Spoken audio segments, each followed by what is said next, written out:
ইদানিং ফিরোজের একটা সমস্যা হচ্ছে। রিকশায় চড়তে পারে না। রিকশায় চড়লেই মনে হয় ক্লান্ত হয়ে রিকশা পড়ে যাবে। সে ছিটকে পড়বে রিকশা থেকে। তাকে রাস্তা থেকে টেনে তোলার আগেই পেছনে সমগ্র বাংলাদেশ ৭ টন লেখা একটা ঘাতক ট্রাক তাকে চাপা দিয়ে চলে যাবে। মৃত্যুর আগ মুহূর্তে সে পট পট জাতীয় মুড়ি ভাজার মতো শব্দ শুনবে।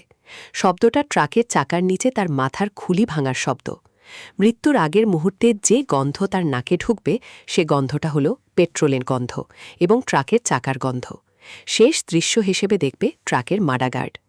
ফিরোজ বুঝতে পারছে তার মানসিক কিছু সমস্যা হচ্ছে। সমস্যাটা মনে হয় বাড়ছে।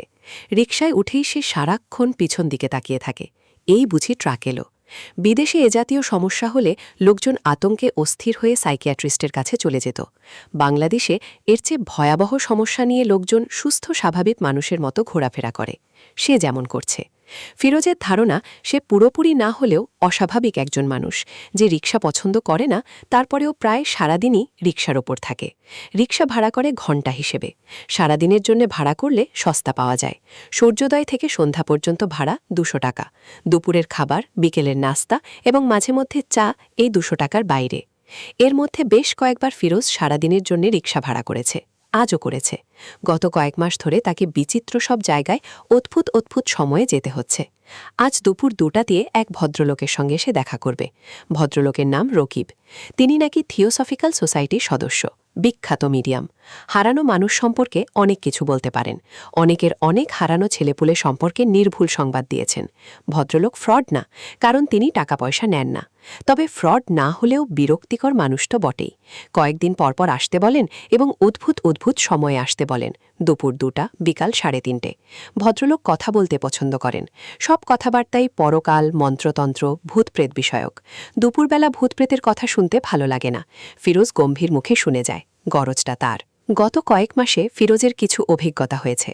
তার ধারণা এই অভিজ্ঞতা না হলেও কোনো ক্ষতি ছিল না। প্রথম অভিজ্ঞতা হল মানুষের মূল্য খুবই সামান্য। ১০,০০০ টাকা হারিয়ে গেলে ২০ বছর পরেও সেই টাকার শোকে মানুষ কাতর হয়।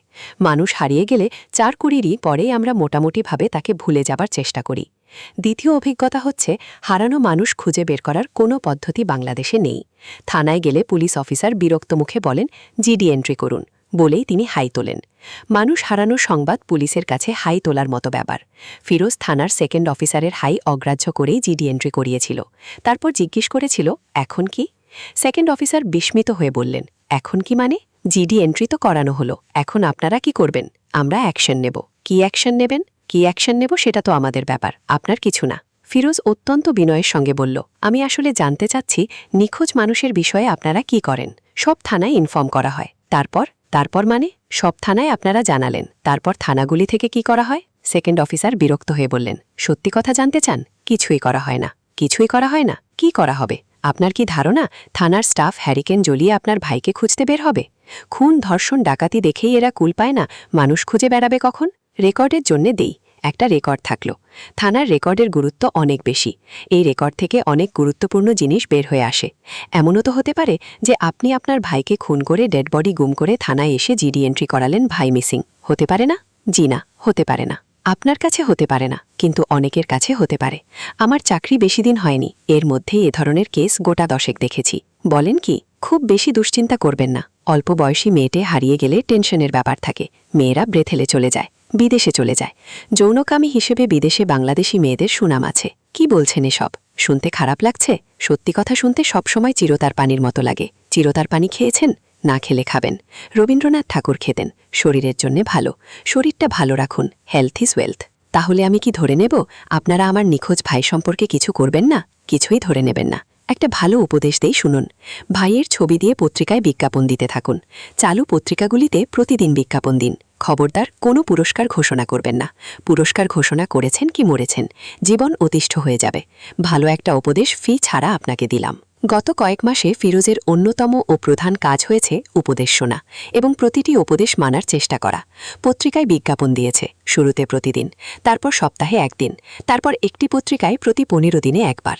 শুধু দেশি পত্রিকায় না, একজনের উপদেশ শুনে কলকাতার আনন্দবাজার এবং স্টেটসম্যানেও বিজ্ঞাপন দিয়েছে। আরেকজনের উপদেশ শুনে জাতিসংঘের মিসিং পার্সন ব্যুরোতে $20 খরচ করে নাম এন্ট্রি করিয়েছে। এরা যুদ্ধ বিধ্বস্ত অঞ্চল এবং শরণার্থী মিসিং পার্সনের তালিকা তৈরি করে। একজন ফিরোজকে বলল, ফিসফিসানি গলায়। পাসপোর্ট অফিসে খোঁজ নাও তোমার ভাই রিসেন্টলি কোনো পাসপোর্ট করিয়েছে কিনা। মানুষের ভেতরে অনেক জটিলতা থাকে, চট করে বোঝা যায় না। আমি একজনকে জানি, ফ্যামিলি ম্যান, স্ত্রী পুত্র কন্যার জন্য অসীম মমতা। হঠাৎ সে মিসিং পার্সন হয়ে গেল। পাসপোর্ট অফিসে খোঁজ নিয়ে জানা গেল সে পাসপোর্ট করিয়েছে। সেই পাসপোর্টের সূত্র ধরে জানা গেল সে চলে গেছে অস্ট্রেলিয়ায়। খুব পাকাপাকিভাবে গিয়েছে ইমিগ্রেশন নিয়ে। অন্য একটা মেয়েকে বউ হিসেবে নিয়ে গেছে। কাজেই আমার মতে পাসপোর্ট অফিসে খোঁজ নেওয়া খুবই জরুরি। অফিসিয়ালি এসব আজে অনেক সময় লাগে। দালাল ধরলে 1 সপ্তাহের মধ্যে জানতে পারবে। 1000 খানিক টাকা খরচ হবে। 1000 খানিক না, ফিরোজের 3000 টাকা খরচ হলো। 3000 টাকার বিনিময়ে জানা গেল হাসানুজ্জামানের নামে কোনো পাসপোর্ট ইস্যু হয়নি। একজন গম্ভীর মুখে বলল, মেডিকেল কলেজগুলি ছাত্রছাত্রীদের জন্য ডেড বডি কেনা হয়, আপনি জানেন? সাধারণত কেনা হয় বেওয়ারিশ লাশ। বেওয়ারিশ লাশের একটা ভালো মার্কেট বাংলাদেশে আছে। ওইসব জায়গায় খোঁজ নিয়েছেন? খোঁজটা নিতে হবে গোপনে, ডোমদের মাধ্যমে। এইসব বিজনেসে অনেক রসরাস ব্যাপার আছে। চোরশ্বাস ব্যাপার মানে ফিসি ব্যাপার। আমার এক দূর সম্পর্কের রিলেটিভ, সম্পর্কের চাচা, তার বড় ছেলে হঠাৎ হারিয়ে গেল। ওদের টাকা পয়সার কোনো অভাব ছিল না, বিরাট ক্ষমতাবান। এরা প্রায় তোল পার করে ফেলল, যাকে বলে কম্বিং অপারেশন। শেষে ছেলেটার ডেড বডি কোথায় পাওয়া গেল জানেন? কোথায়? মেডিকেল কলেজের ডিসেকশন রুমে। ছাত্রছাত্রীরা ডেড বডি কাটাকুটি করছে। লিভার এক জায়গায়, কিডনি আরেক জায়গায়, হার্ট আরেক গামলায়। কাজেই খোঁজখবর যখন করছেন ভালো মতো করেন। Leave no stone unturned. Firoz এখন ক্লান্ত এবং বিরক্ত। বিরক্তিটা কার ওপর সে জানে না, সম্ভবত তার ভাইয়ের ওপর। মানুষটা হারিয়ে গিয়ে সবচেয়ে বড় বিপদে তাকে ফেলে দিয়ে গেছে। দুপুর 2টায় খিদে পেটে পৃথিবীর সবচেয়ে বোরিং মানুষটার সামনে তাকে হাসি মুখে বসে থেকে পরকাল, ইএসপি, ক্ল্যারিওভান্স, অ্যাস্ট্রাল প্রজেকশন সম্পর্কে গল্প শুনতে হচ্ছে। কোনো মানে হয়? কোনো মানে হয় না। ফিরোজের এখন ইচ্ছা করে নিজেরই নিরুদ্দেশ হয়ে যেতে।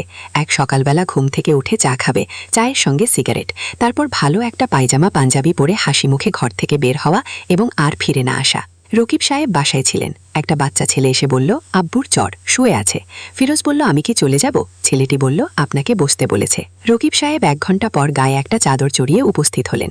ফিরোজ উঠে দাঁড়িয়ে বিনয়ের সঙ্গে বলল, আপনার নাকি জ্বর? রকিব সাহেব বললেন, শরীরটা একটু খারাপ যাচ্ছে, পরপর কয়েকদিন রাত জাগলাম, বয়স হয়েছে, আগের মতো রাত জাগতে পারি না। ফিরোজ বলল, আমার ভাইয়ের ব্যাপারে কোনো ইনফরমেশন কি পেয়েছেন? রকিব সাহেব হাসি মুখে বললেন, চেষ্টা করছি, মনে হচ্ছে পেয়ে যাব। আমাদের ইনফরমেশন গ্যাদারিং টেকনিকটা একটু আলাদা। আমাদের তো ফ্যাক্স, মেইল, ইমেইল নেই। আমাদের যোগাযোগটা হয় মানসিকভাবে, সময় লাগে। জি, বুঝতে পারছি। না, বুঝতে পারছেন না, বোঝাটা এত সহজ না। একটা ঘটনা বলি, শুনুন। ঘটনা শুনলে আমাদের যোগাযোগ পদ্ধতিটা সম্পর্কে আপনার ধারণা হবে। রকিব সাহেবের যোগাযোগ পদ্ধতি সম্পর্কে ধারণা নেবার কোনো ইচ্ছা ফিরোজের নেই। সে এখন পুরোপুরি নিশ্চিত পুরো ব্যাপারটাই ভাওতাবাজি। খিদে তার নাড়ি ভুড়ি হজম হয়ে আসছে, মাথা ঘুরছে। তার উচিত এই বাড়ি থেকে বের হয়ে সোজা কোনো রেস্টুরেন্টে ঢুকে গরুর ভুনা মাংস এবং গরম গরম পরোটার অর্ডার দেয়া, সঙ্গে কাটা পেঁয়াজ থাকবে, মাঝে মধ্যে পেঁয়াজে কামড়। প্রচণ্ড খিদের সময় হঠাৎ হঠাৎ কিছু খাবার খেতে ইচ্ছে করে। আজ পরোটা গোস্ত খেতে ইচ্ছে করবে, অন্য কোনো দিন অন্য কোনো খাবার খেতে ইচ্ছে করবে। ফিরোজ সাহেব, জি, আপনার কি শরীর খারাপ নাকি? চেহারা কেমন যেন মলিন লাগছে।